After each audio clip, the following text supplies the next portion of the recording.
Hello guys, आप सब लोगों का स्वागत है टॉकिंग कॉमेडी न्यूज पे। गाइस, आज मैं आपको ऐसा कलाकार के बारे में बताने वाला हूँ जो है बाहोर, बहादुर और बेसुरा। जी हाँ गाइस, बेसुरा, जिसके गाने सुन के वहाँ की दीवारें भी कहती है अबे बेसुरे बंद हो जा, बंद हो जा। तो चलिए गाइस, मैं दिखाता हूँ आपको बेसुरे कलाकार को। ए देसी कलाकार, ये तू देसी कलाकार नहीं, तू सदा हुआ कलाकार है, सदा हुआ कलाकार।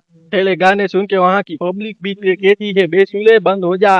और खबर तो वहां तक है कि वहां के जो पक्षी थे उसके भी तेरे गाने सुन के कान फट गए और वो दूसरे देश पे चले गए। वो कहते गए कि हम कभी यहाँ पर नहीं आएंगे, कभी यहाँ पर नहीं आएंगे। तेरी वजह से हमारे पक्षी भी चले जा रहे हैं इस देश से, इसीलिए तेरा बेसुरा गाना बंद कर प्लीज भाई। और भाई, जो डोलेमान में जियान आता है ना, तू तो इससे भी बेसुरा गाना गाता है, तू इससे भी बेसुरा गाना गाता है। इससे अच्छा तो वो जियान भी अच्छा है यार। इसीलिए तेरा गाना बंद कर यार। ये भाई, ये सब तेरे थतिंग बंद कर लो, चला जाए यहाँ से। और भाई, अगर तेरे जैसा गाना सुन के अगर कुंभकर्ण होता है तो कुंभकर्ण भी उठ जाता है और कुंभकर्ण भी कहने लगता तेरा गाना बंद कर यार, साले हुए कलाकार है, तेरा गाना बंद कर। तू तो कुंभकर्ण को भी उठा देसा गाना गाता है यार। इसीलिए भाई, तू गाने की दुनिया में बिल्कुल कचरा है, कचरा, बिल्कुल कचरा है गाने गाने की दुनिया में। इसीलिए यार तू भाई लेने दे यार, तू लेने दे गाना गाना। इसीलिए गाइस, आप भी अपने पार्टी और फंक्शन में इस बेसुरे गाने को मत भूला लेना, ध्यान लेना और सतर्क लेना। तो गाइस, इसे छोड़, आपको हमारी वीडियो अच्छी लगी तो लाइक करो, शेयर करो, सब्सक्राइब और आ गई ऐसी कॉमेडी वीडियो की तरह ले।